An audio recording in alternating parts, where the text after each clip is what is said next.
ভাই, আপনি প্রশ্ন করেছেন যে সালাত আদায়ের অনেকগুলো নিয়ম আছে, সেটা আমিও জানি। সবগুলো নিয়মে কি গ্রহণযোগ্য, সবগুলো কি সঠিক, নাকি মাত্র একটাই নিয়ম রয়েছে? যদি আপনি মার্কেটে যান, আপনি সেখানে কয়েকশো বই পাবেন যেগুলোতে সালাত আদায়ের বিভিন্ন নিয়ম কানুন রয়েছে। বেশিরভাগ বইতেই কিছু হাদিস আছে যেগুলো সহিহ হাদিস নয়। বেশিরভাগ বই সালাত আদায়ের জন্য কেবলমাত্র একটা নিয়মই রয়েছে। আমাদের প্রিয় নবীজি বলেছেন, এটার উল্লেখ আছে সহিহ বুখারীতে 1 নম্বর খণ্ড, এটা আছে বুক অব আজানে 18 নম্বর অধ্যায়ের 604 নম্বর হাদিসে। এছাড়াও সহিহ বুখারীর 9 নম্বর খণ্ডের 352 নম্বর হাদিসে আছে, নবীজি বলেছেন, ইবাদত করো যেভাবে আমাকে ইবাদত করতে দেখেছো। আমরা সালাত আদায় করব সেই নিয়ম মেনে যেভাবে আমাদের প্রিয় নবী মুহাম্মদ সাল্লাল্লাহু আলাইহি সাল্লাম সালাত আদায় করেছেন, অন্য কোনো নিয়ম নেই। তাহলে সালার বিভিন্ন গুরুত্বপূর্ণ নিয়মগুলো, যেমন কিভাবে হাত বাঁধতে হবে, রুকুতে যেতে হবে, সিজদা দিতে হবে, শরীরের বিভিন্ন অঙ্গভঙ্গি, এসব ব্যাপারে মাত্র একটাই নিয়ম আছে, একটাই পদ্ধতি। আর সহিহ হাদিসে এই নিয়মগুলো উল্লেখ করা হয়েছে। সালাতের কিছু কিছু ব্যাপারে এই নিয়মগুলো কিছুটা শিথিল। যেমন ধরুন, আমরা রুকুতে যেটা পড়ি, সহিহ হাদিস বলছে, কখনো কখনো নবীজি বলেছেন সুবহান রাব্বিয়াল আযীম, অর্থাৎ সমস্ত প্রশংসা আল্লাহর যিনি সুমহান। আবার কখনো তিনি বলেছেন সুবহান রাব্বিয়াল আযীম ওয়া বিহামদিকা, অর্থাৎ সমস্ত প্রশংসা আল্লাহর যিনি সুমহান, সমস্ত প্রশংসা তার। তাহলে এমন কিছু কিছু দোয়ার ব্যাপারে নিয়মের শিথিলতা আছে যেগুলো আমাদের নবীজি পড়েছেন রুকুর সময়, সিজদার সময়। যেমন ধরুন, ভিতরের সালাতের সময় বেজোড় রাকাতে সালাত আদায় করতে হয়, সেটা নির্দেশ। নবীজি কখনো পড়েছেন 1 রাকাত, কখনো 5 রাকাত বা 7 রাকাত, বেশিরভাগ সময় 3 রাকাত। তাহলে এমন কিছু ব্যাপারে শিথিলতা আছে। যখন আপনি রুকুতে অথবা সেজদায় গিয়ে কিছু পড়ছেন, তবে গুরুত্বপূর্ণ অংশ দেহের অঙ্গভঙ্গি, যেভাবে দাঁড়াবেন, যেভাবে বসবেন, যেভাবে মাথা নোয়াবেন, যেভাবে সেজদায় যাবেন, এই সব কিছুর নিয়ম মাত্র একটাই। আর এগুলো বলা আছে সহিহ হাদিসে। এখানে আমি যে বইটার কথা বলতে পারি, বইটা মার্কেটে পাবেন, আর এই বইটা খুবই সংক্ষিপ্ত, খুব ছোট। এখানে আপনারা পাবেন সহিহ হাদিস। এই বইটার নাম দ্য গাইড টু সালাহ, লিখেছেন এম.এ. সাকিব। আপনাদের যদি বেশি সময় থাকে আর বিস্তারিতভাবে জানতে চান, আরেকটা বইতে এগুলো বিস্তারিত লেখা আছে যে কিভাবে সেজদায় যাবেন, কোন অঙ্গ প্রথমে মাটি স্পর্শ করবে, কিভাবে উঠে দাঁড়াবেন, এই সব কিছুই বিস্তারিত জানতে পড়ুন the prayer of the prophet. সালাতের বিভিন্ন নিয়ম এখানে বিস্তারিতভাবে পাবেন, লিখেছেন শেখ মোহাম্মদ নাসিরউদ্দিন আল আলবানী, শেখ আলবানী। এই বইটাতে সহিহ হাদিসের অনেক উদ্ধৃতি আছে, এই বইটা পড়ে দেখতে পারেন।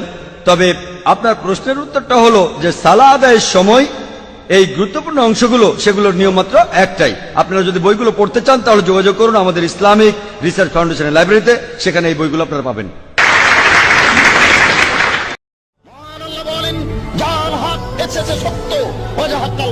চলে গেছে মিথ্যে, ইন্নাল বাতিল নিশ্চয় মিথ্যে, কানা যাহুকা চিরদিন মিথ্যে।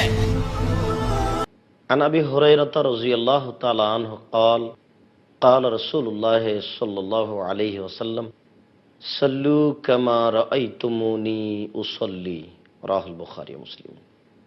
সম্মানিত দর্শক মণ্ডলী, আমরা হালাল হারামের বিধানে এক গুরুত্বপূর্ণ আলোচনা পেশ করছিলাম, সালাত আদায় না করা। এর পাশে আমরা আলোচনা করতে চাচ্ছি যে সালাত আদায় করতেই হবে, রাসূলের পদ্ধতিতে করতে হবে। তো আমরা এই আলোচনায় রাসূলের পদ্ধতি একটু জেনে নিই, তাহলে আমাদের জন্য সহজ হবে সালাত আদায় করা এবং আমরা তা দ্বারা আল্লাহ তাআলাকে সন্তুষ্ট করতে পারবো। আল্লাহ তাআলা বলছেন, কাদ আফলাহাল মুমিনুন আল্লাযীনা হুম ফি সালাতিহিম খাশিউন। ওরাই সফল হলো যারা ভয় ভীতি নিয়ে সালাত আদায় করলো। যারা মনে প্রাণে ভয় ভীতি নিয়ে সালাত আদায় করলো তারাই সফল হলো। তাহলে সফল হওয়ার জন্য ভয় ভীতি নিয়ে রাসূলের নীতিতে সালাত আদায় করতে হবে। আবু হুরায়রা রাদিয়াল্লাহু তাআলা আনহু বলেন, রাসূল সাল্লাল্লাহু আলাইহি ওয়াসাল্লাম বলেছেন, সাল্লু কামা রাআইতুমুনি উসাল্লি। তোমরা সালাত আদায় করো যেভাবে আমাকে সালাত আদায় করতে দেখছো। বুখারী মুসলিম। সম্মানিত দর্শক মণ্ডলী, আল্লাহ রাসূল তো বললেন যে তোমরা সালাত আদায় করো যেভাবে আমাকে সালাত আদায় করতে দেখছো। তো এখন তো আল্লাহ রাসূল আমাদের মাঝে নেই, তা আমরা কিভাবে সালাত আদায় করতে পারি যেটা রাসূলের পদ্ধতির সাথে মিল খাবে? আমরা একটা আপনাদের পরামর্শ দিতে পারি যে দেশে আমাদের ভাষাতে অনেক হাদিস গ্রন্থ পাওয়া যায়। এখন আর মানুষের কথার মধ্যে না পড়ে আমরা সেগুলি বাংলা অনুবাদ দেখে ঠিক করি। আর আমরা কিছু সহজ হয়, কেননা রাসূলের পদ্ধতিতে সলাৎ না হলে সলাৎ কবুল হবে না, এইটাই ঠিক। বরং আমরা আপনাদের সামনে সলাতের বাস্তবতা দেখাতে চাচ্ছি, একটু মনোযোগ সহকারে লক্ষ্য করুন। আমরা আল্লাহু আকবার বলে সলাত আরম্ভ করব। আল্লাহু আকবার বলার পূর্বে আমরা সুন্দর করে ওযু করে নিব রাসূলের পদ্ধতিতে। সুন্দর করে ওযু করার পরে আমরা সলাত শুরু করব। আল্লাহু আকবার বলার পূর্বে কোনো শব্দ মুখে উচ্চারণ করা হবে না। প্রথম শব্দ ওযু করার পরে সলাতের জন্য আঙ্গুলের মাথা আকাশমুখী থাকবে, আর কাঁধ সামনাসামনি থাকবে। একাধিক সহিহ হাদিস, কাঁধ সামনাসামনি করে, কানের লতি সামনাসামনি করে, হাত উঠিয়ে ডান হাতকে বাম হাতের কবজির উপরে রাখতে হবে। অবশ্য বাহুর উপরে বাহু রাখা যায় সহিহ হাদিস, কিন্তু কবজির উপরে কবজি রাখারও একাধিক সহিহ হাদিস। এরপরে হাত দুটি বুকের উপরে রাখতে হবে। নাভির নিচে হাত বাঁধার 4টি হাদিস আছে, একটিও সহিহ নয়। এই জন্য আমরা এখানে আপনাদের কাছে একটা জোরালো অনুরোধ রাখবো, যেটা সহিহ সেটাই পালন করার চেষ্টা করি, আল্লাহ কবুল করুক। এভাবে বুকে হাত বাঁধার পরে সর্বপ্রথম আমাদের সেটা হচ্ছে দোয়া, যেই দোয়াতে আল্লাহ তাআলা সন্তুষ্ট হবেন। দোয়া অনেক আছে, আমরা বলতে পারি সুবহানাকা আল্লাহুম্মা ওয়া বিহামদিকা ওয়া তাবারাকা ইসমুকা ওয়া তাআলা জাদ্দুকা ওয়া লা ইলাহা গায়রুক, এই বাক্য আমরা বলতে পারি। অবশ্য এটাও আমরা দোয়া বলতে পারি, খুব গুরুত্বপূর্ণ তথ্যবহুল দোয়া। আল্লাহুম্মা বাঈদ বাইনি ওয়া বাইনা খাতায়ায়া কামা বা'আদতা বাইনাল মাশরিক ওয়াল মাগরিব। আল্লাহ, তুমি আমাকে আর আমার পাপকে অত দূরত্বে রাখো, পূর্ব এবং পশ্চিমকে তুমি যত দূরত্বে রেখেছো। আল্লাহুম্মা নাক্কিনি মিনাল খাতায়া কামা ইউনাক্কা সাওবুল আবিজ মিনাদ দানাস। আল্লাহ, তুমি আমার পাপকে ধুয়ে পরিষ্কার করে দাও, যেমন ভাবে সাদা কাপড়কে ময়লা থেকে ধুয়ে পরিষ্কার করা হয়। আল্লাহুম্মা গসিল খাতায়া বিল মাই ওয়াস সালজি ওয়াল বারাদ। আল্লাহ, তুমি আমার পাপকে একেবারে তুষার দিয়ে, বরফ দিয়ে ধুয়ে পরিষ্কার করে দাও। এই দোয়া পড়ার পরে আমরা বলবো আউযু বিল্লাহি মিনাশ শাইতানির রাজিম, মারদুদ বিতাড়িত শয়তান থেকে পরিত্রাণ চাচ্ছি। বিসমিল্লাহির রহমানির রহিম, পরম দাতা দয়ালুর নামে আরম্ভ করছি। আলহামদুলিল্লাহি রাব্বিল আলামিন, বিশ্ব জগতের প্রতিপালকের প্রশংসা। আর রহমানির রহিম, তিনি হচ্ছেন পরম দাতা দয়ালু। মালিক ইয়াউমিদ্দিন, তিনি হচ্ছেন বিচার দিনের মালিক। ইয়াকা না'বুদু, একমাত্র তোমার ইবাদত করছি। ওয়া ইয়াকা নাস্তাঈন, একমাত্র তোমার নিকটে সাহায্য চাচ্ছি। ইহদিনাস সিরাতাল মুস্তাকিম, তুমি আমাকে সোজা সঠিক সরল পথ দেখাও। সিরাতাল্লাযীনা আন'আমতা আলাইহিম, ওই পথ দেখাবে তুমি যেই পথের প্রতি অনুগ্রহ করেছো, দয়া করেছো। গায়রিল মাগযুবি আলাইহিম ওয়ালাদ-দাল্লিন, ওদের পথ তুমি দেখায়ও না যাদের প্রতি তুমি অসন্তুষ্ট হয়েছো। যারা পথভ্রষ্ট হয়েছে তাদের পথ তুমি দেখায়ও না। আমিন। দীর্ঘ সময় ধরে তোমার দরবারে যে প্রার্থনা করলাম, আল্লাহ তুমি এই প্রার্থনা কবুল করো। সম্মানিত দর্শক মণ্ডলী, একাধিক সহিহ হাদিস দ্বারা প্রমাণিত যে আমিন জোরে বলতে হবে। সাথে সাথে এটাও প্রমাণিত যে ইমাম মুক্তাদি সবাইকে একসাথে আমিন বলতে হবে। তাহলে আপনার ফেরেশতার আমিনের সাথে আমাদের আমিন মিলে গেলে অতীতের সব পাপ ক্ষমা হয়ে যাবে, এ কথা আল্লাহ রাসূল বলেছেন। আমরা যদি এক এক সময়ে আমিন বলি, তাহলে কোন আমিন ফেরেশতার আমিনের সাথে মিল খেলো এটা আমরা বুঝতে পারবো না। আমরা চেষ্টা করব ইমাম সাহেব যখন বলেছেন আমিন শুরু করেছেন, তখন আমরা বলবো। উল্লেখ্য যে চুপে চুপে আমিন বলার প্রমাণে হাদিস ঠিক নয়। এরপরে আমরা বলবো বিসমিল্লাহির রহমানির রহিম, পরম দাতা দয়ালুর নামে আরম্ভ করছি। তারপর যে কোনো একটি সূরা। কুল হুয়াল্লাহু আহাদ, আল্লাহ একক, আল্লাহুস সামাদ, আল্লাহ মুখাপেক্ষীহীন। লাম ইয়ালিদ, তিনি কাউকে জন্ম দেননি। ওয়ালাম ইউলাদ, তিনি কারো থেকে জন্ম নেননি। ওয়ালাম ইয়াকুল লাহু কুফুয়ান আহাদ, তার সমকক্ষ কেউ নেই। এই বলে হাত খুলে আল্লাহু আকবার বলে হাত ওই পর্যন্ত উঠাবো। সম্মানিত দর্শক মণ্ডলী, হাত উঠাতে হবে প্রমাণে অনেক সহিহ হাদিস। হাত উঠাতে হবে না মর্মে একটি অগ্রহণীয় হাদিস আছে। এরপরে হাত উঠিয়ে ছেড়ে দিয়ে আপনি রুকুতে চলে যাবেন। রুকুতে গিয়ে রুকুর দোয়া পড়বেন। সম্মানিত দর্শক মণ্ডলী, রুকুর বিষয়টি হচ্ছে এই যে হাত হাঁটুর উপরে রাখতে হবে এমন ভাবে যাতে করে এই দুটো একেবারে লম্বা, হাতটা যেন সোজা হয়ে থাকে, মধ্যে যেন একটু উঁচু না থাকে। দেখবেন না অনেকে রুকু করে কিন্তু বুঝতে পারে না সে কিভাবে করতে হবে বা জানতে চায় না কিভাবে করতে হবে। অনেক নারীকে দেখা যায় যে বাঁকা হয়ে হাত দুটি শুধু হাঁটুর উপরে রেখে দিয়েছে। জি না, কোমর থেকে নিয়ে সামনের ওজন সম্পূর্ণ হাতের উপরে থাকবে, আর হাত দুটি একবারে রডের মতো সোজা হয়ে থাকবে, আঙ্গুলগুলি খোলা খোলা থাকবে। আঙ্গুলগুলি খোলা অবস্থায় পিঠে লম্বা হাট একেবারে সোজা অবস্থায় আপনি বলুন সুবহান রাব্বিয়াল আযীম। উঁচু আল্লাহর পবিত্রতা বর্ণনা করছি। সুবহান রাব্বিয়াল আযীম যতবার আপনার ইচ্ছা বলতে থাকেন। নইলে আপনি বলুন সুবহানাকা আল্লাহুম্মা রাব্বানা ওয়া বিহামদিকা আল্লাহুম্মা গফিরলি। হে আল্লাহ, তোমার পবিত্রতা বর্ণনা করছি, তোমার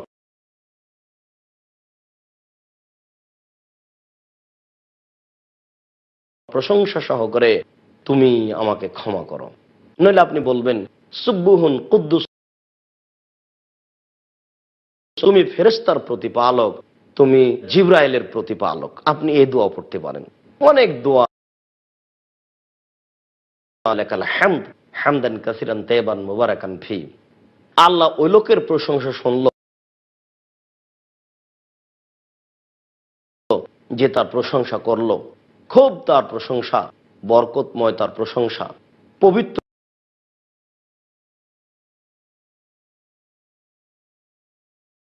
সিজদায় যাওয়ার বিষয়টি আমরা একটু আরো ভালোভাবে দেখি। আমরা জানি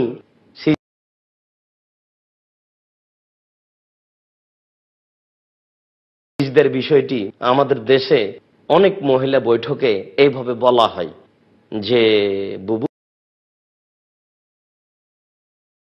তেমন একবারে পড়ে গিয়ে বুককে উরুর সাথে লাগিয়ে আঁটো সাঁটো হয়ে সিজদা করিও বুবু। এই কথা আল্লাহ রাসূল বলেননি, বরং তিনি বলেছেন সিজদার সময়তে বুকের নিচ দিয়ে যেন ছাগল। নারী পুরুষের সলাতের ব্যাপারে আল্লাহ রাসূল কোনো পার্থক্য করেননি। তিনি বলেননি যে নারীর সলাত এইরূপ আর পুরুষের সলাত এইরূপ। সম্মানিত দর্শক মণ্ডলী, আমরা শুনেছি যে অনেকে এইভাবে সিজদা করতে বলেন। তারা মনে করে যে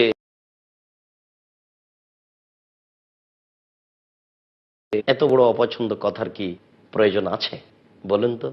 একজন মহিলা চাদর গায়ে দিয়ে আছে,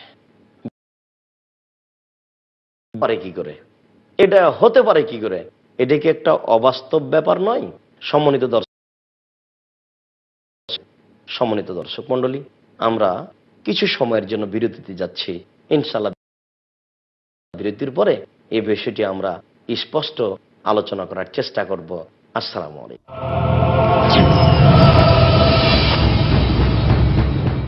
আসসালামু আলাইকুম ওয়া রাহমাতুল্লাহ।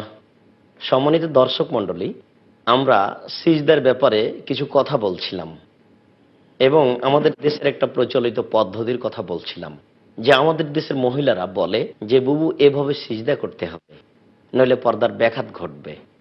এটা একটা নেহায়াত অন্যায় কথা।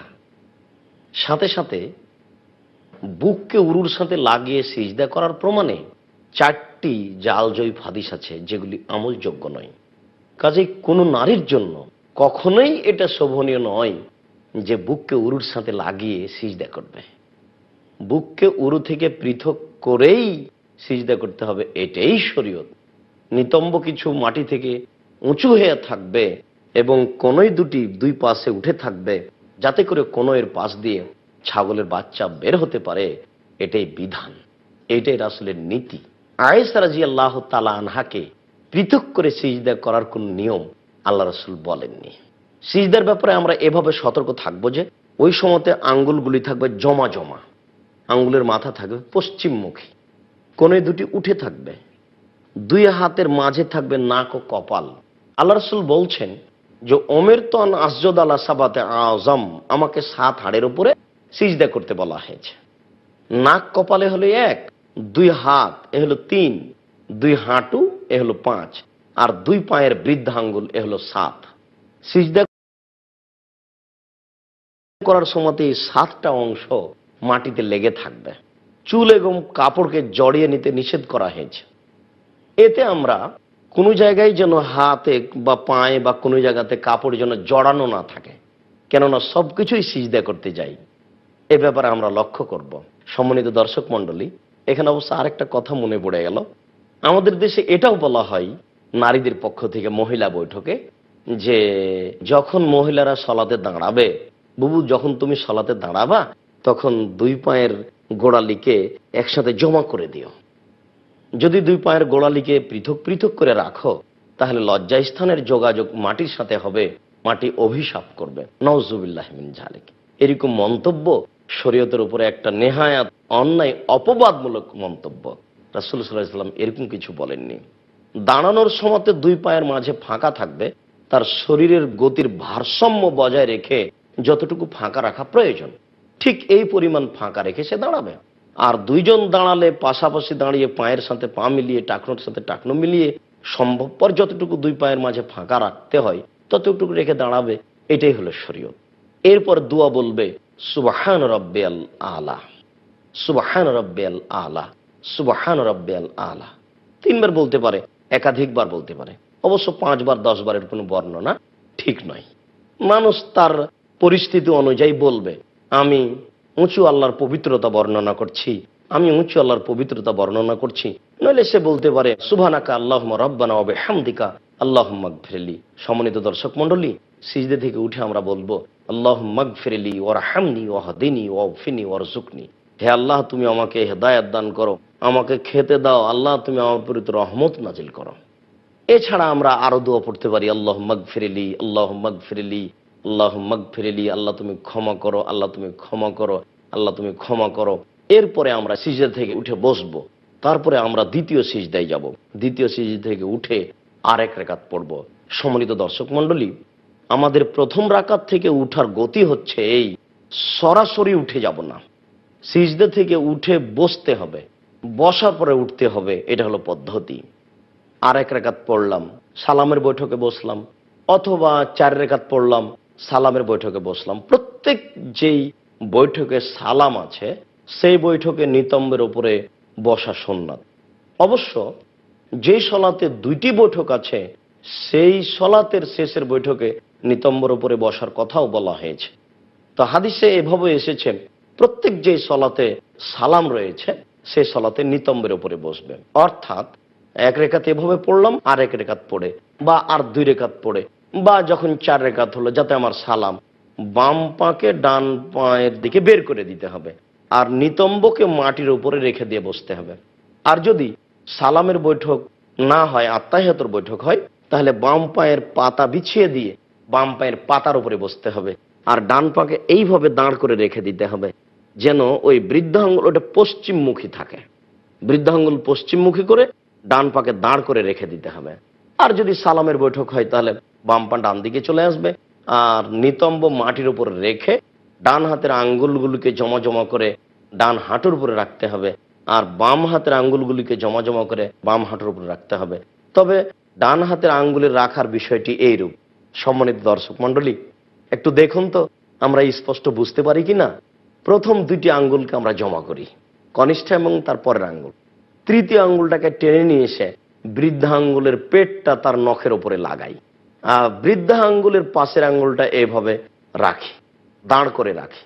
এরপরে হাঁটুর উপরে রেখে দিয়ে এই আঙ্গুলটাকে অবিরাম নড়াতে হবে। সম্মানিত দর্শক মণ্ডলী, ইল্লাল্লাহর সময়তে একবার নড়ানোর প্রথা আমাদের দিকে আছে, আমরা এইভাবে সালাত আদায় করে আসছি। ইল্লাল্লাহর সময় একবার আঙ্গুল উঠাতে হবে, এ মর্মে দুনিয়াতে কোনো হাদিস নেই, জাল জয় ভুয়া হাদিসও নেই। এইভাবে হাতের আঙ্গুলগুলি জমা করে নিয়ে এই তৃতীয় আঙ্গুলের নখের উপরে বৃদ্ধা আঙ্গুলটা রেখে আঙ্গুলটা এইভাবে অবিরাম নড়তে হবে, নড়াতে হবে। সম্মানিত দর্শক মণ্ডলী, এটাই কিন্তু সলাতের পদ্ধতি, এর বিকল্প পদ্ধতি নেই। এইভাবে আপনি স্বাভাবিক গতিতে ধীর গতিতে নড়াবেন আর বলবেন আত্তাহিয়াতু লিল্লাহি ওয়াস সালাওয়াতু ওয়াত তাইয়্যিবাতু, সমস্ত ইবাদত আল্লাহর জন্য, আসসালামু আলাইকা ওয়া আলা ইবাদিল্লাহিস সলিহিন।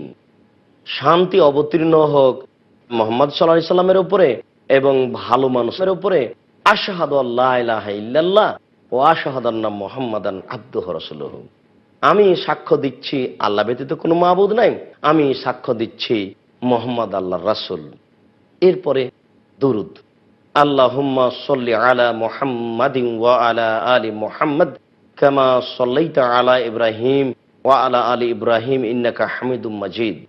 হে আল্লাহ, তুমি মুহাম্মদ সাল্লাল্লাহু আলাইহি সাল্লাম এবং তার বংশধরের প্রতি শান্তি অবতীর্ণ করো, যেমন ভাবে ইব্রাহিম আলাইহিস সালাম ও তার বংশধরের প্রতি শান্তি অবতীর্ণ করেছিলে। তুমি প্রশংসনীয়, তুমি জ্ঞানী।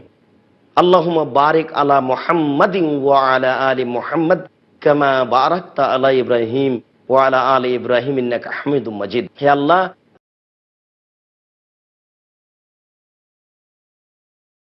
তুমি মুহাম্মদ সাল্লাল্লাহু আলাইহি সাল্লাম এবং তার বংশধরের প্রতি বরকত নাজিল করো, যেমন ভাবে ইব্রাহিম। সম্মানিত দর্শক মণ্ডলী, এবার আমরা আমাদের দোয়ার ব্যাপারে ইচ্ছায় চলে এসেছি। প্রথমে আত্তাহিয়াত পড়ার পরে দুরূদ পড়তে হবে। দুরূদ পড়ার পরে এবার যে যত দোয়া পড়তে পারে, কোরআন মাজিদের দোয়া হোক আর হাদিসের দোয়া হোক, আল্লাহ রাসূল অনুমতি দিয়েছেন আমাদের যার যা প্রয়োজন সে অনুযায়ী আমরা দোয়া পড়ব। আমরা গুরুত্বপূর্ণ দোয়া হিসেবে এভাবে জানি, আল্লাহুম্মা ইন্নী যালামতু নাফসি যুলমান কাসীরা। হে আল্লাহ, আমি আমার আত্মার প্রতি খুব অন্যায় করেছি, অত্যাচার করেছি। ফাগফিরলি, তুমি আমাকে ক্ষমা করো। মাগফিরাতাম মিন ইনদিক, ক্ষমা একমাত্র তোমার পক্ষ থেকে হয়ে থাকে। ওয়ারহামনি, তুমি আমার প্রতি রহমত নাজিল করো। ওয়া ইন্নাকা আনতাল গাফুরুর রহিম, তুমি হচ্ছে ক্ষমাশীল, তুমি হচ্ছে দয়াশীল। তুমি ক্ষমা না করলে, তুমি দয়া না করলে কে করবে? আল্লাহুম্মা ইন্নী আউযু বিকা মিন আযাবি জাহান্নাম, আল্লাহ তোমার নিকটে জাহান্নামের শাস্তি থেকে বাঁচতে চাই। ওয়া আউযু বিকা মিন আযাবিল কবর, তোমার নিকটে আমরা কবরের শাস্তি থেকে বাঁচতে চাই। ওয়া নাউযু বিকা মিন ফিতনাতিল মাসিহিদ দাজ্জাল, আমরা তোমার নিকটে দাজ্জালের ফিতনা থেকে বাঁচতে চাই। ওয়া আউযু বিকা মিন ফিতনাতিল মাহি ওয়াল মামাত, আমরা ইহকালে ও পরকালে যত ফিতনা আছে, যত বিপদ আছে, সব বিপদ থেকে বাঁচতে চাই। আল্লাহুম্মা ইন্নী আউযু বিকা মিনাল মাসামি ওয়াল মাগরাম, আল্লাহ তোমার কাছে আশ্রয় চাই বড় পাপ হতে, তোমার কাছে আশ্রয় চাই কর্জ হতে, জীবনে যেন কোনো কর্জ উপরে না চেপে যায়, এইগুলি থেকে আশ্রয় চাই। সম্মানিত দর্শক মণ্ডলী, আমরা কোরআনের যত দোয়া মুখস্থ আছে সেগুলি আমরা বলতে পারি। গুরুত্বপূর্ণ দোয়া যেমন আমরা বলতে পারি, রব্বি ইন্নী যালামতু নাফসি ফাগফিরলি। সারা জীবন মুসা আলাইহিস সালাম বলেছিলেন, প্রতিপালক, আমি আমার প্রতি অত্যাচার করেছি, তুমি দয়া করে আমাকে মাফ করো। রব্বি ইন্নী যালামতু নাফসি ফাগফিরলি, প্রতিপালক, আমি আমার প্রতি অত্যাচার করেছি, তুমি আমাকে মাফ করো। রব্বানা যালামনা আনফুসানা ওয়া ইল্লাম তাগফির লানা ওয়া তারহামনা লানাকুনান্না মিনাল খাসিরিন। আদম আলাইহিস সালাম এবং তার স্ত্রী দুইজন মিলে বলতে থাকলেন, প্রতিপালক, আমরা দুইজন আমাদের প্রতি অত্যাচার করেছি, আমরা নিজেদের প্রতি অন্যায় করেছি, তুমি আমাদের প্রতি দয়া করো, তুমি আমাদেরকে মাফ করো, নইলে আমরা ক্ষতিগ্রস্তদের অন্তর্ভুক্ত হয়ে যাব। মুসা আলাইহিস সালাম বললেন, রব্বিগফির ওয়ারহাম ওয়া আনতা খায়রুর রাহিমিন, প্রতিপালক, তুমি দয়া করো, তুমি ক্ষমা করো, তুমি যে বড় দয়াবান, তুমি যে বড় ক্ষমাবান, তুমি ক্ষমা না করলে, তুমি দয়া না করলে কে দয়া করবে, কে ক্ষমা করবে? আপনি বলতে পারেন যে আন্নী মাসানিয়া যুররু ওয়া আনতা আরহামুর রাহিমিন, প্রতিপালক, আমি বড় ক্ষতিগ্রস্ত, তুমি বড় দয়াবান। প্রতিপালক, আমি বড় অপরাধী, তুমি বড় দয়াবান। আপনি এই আয়াতটাও বলতে পারেন প্রত্যেক সালামের পূর্বে, রব্বানা আতিনা ফিদ দুনিয়া হাসানাতাও ওয়া ফিল আখিরাতি হাসানাতাও ওয়া কিনা আযাবান নার। হে আল্লাহ, তুমি আমাদেরকে ইহকালে কল্যাণ দাও, পরকালে কল্যাণ দাও। আল্লাহ, তুমি আমাদেরকে জাহান্নামের কঠোর ও কঠিন শাস্তি থেকে বাঁচাও। আপনারা এই দোয়াটা যখন তখনই বলার চেষ্টা করুন। সম্ভব হলে প্রত্যেক সালাতের সালামের পূর্বে এই আয়াতটা পড়ার চেষ্টা করুন। আল্লাহ রাসূল সালামের পূর্বে এই আয়াতটা পড়তেন, আর তিনি নিজে বেশি বেশি এই দোয়াটাই পড়তেন, রব্বানা আতিনা ফিদ দুনিয়া হাসানাতাও ওয়া ফিল আখিরাতি হাসানাতাও ওয়া কিনা আযাবান নার। এরপরে আসসালামু আলাইকুম ওয়া রাহমাতুল্লাহ, আসসালামু আলাইকুম ওয়া রাহমাতুল্লাহ। সম্মানিত দর্শক মণ্ডলী, এ হচ্ছে সংক্ষিপ্ত সালাতের বিবরণ। এখন যা হবে তা জিকির, আল্লাহু আকবার, এটা হলো প্রথম জিকির। আস্তাগফিরুল্লাহ, আস্তাগফিরুল্লাহ, আস্তাগফিরুল্লাহ, আল্লাহুম্মা আনতাস সালাম ওয়া মিনকাস সালাম, তাবারাকতা ইয়া যাল জালালি ওয়াল ইকরাম, লা ইলাহা ইল্লাল্লাহু ওয়াহদাহু লা শারীকা লাহু, লাহুল মুলকু ওয়া লাহুল হামদু ওয়া হুয়া আলা কুল্লি শাইইন কাদির, আল্লাহুম্মা লা মানিয়া লিমা আতাইতা ওয়া লা মু'তিয়া লিমা মানাতা ওয়া লা ইয়ানফাউ জাল জাদ্দ মিনকাল জাদ। আরো অনেক দোয়া আছে। বিশেষভাবে আয়াতুল কুরসি পড়তে ভুলবেন না। আল্লাহর নবী বলেছেন যে ফরজ সালাতের পরে কেউ যদি আয়াতুল কুরসি পড়ে তাহলেও জান্নাতে চলে গেছে, ঠেকিয়ে রেখেছে তার মরণ, মরলেই জান্নাতে যাবে। সম্মানিত দর্শক মণ্ডলী, সালামের পরে আপনারা আয়াতুল কুরসি পড়ুন। আয়াতুল কুরসির পরিণাম হচ্ছে যে মরার পরই জান্নাত। সম্মানিত দর্শক মণ্ডলী, আমরা যেভাবে সালাতের বিবরণ দিলাম, আশা যে আপনারা আরো 5টা বইয়ের সাথে মিলিয়ে এইভাবে বিবরণটা জেনে শুনে রাসূলের পদ্ধতিতে সালাত আদায় করবেন, যে সালাত আল্লাহ কবুল করবেন, যার বিনিময়ে আমরা জান্নাত লাভ করব। আল্লাহ তুমি আমাদেরকে কবুল করো, আল্লাহুম্মা আমিন। আমাদের সালাত যেভাবে পড়লে তুমি কবুল করবে সে সালাত আমাদেরকে শিখিয়ে দাও, আল্লাহুম্মা আমিন।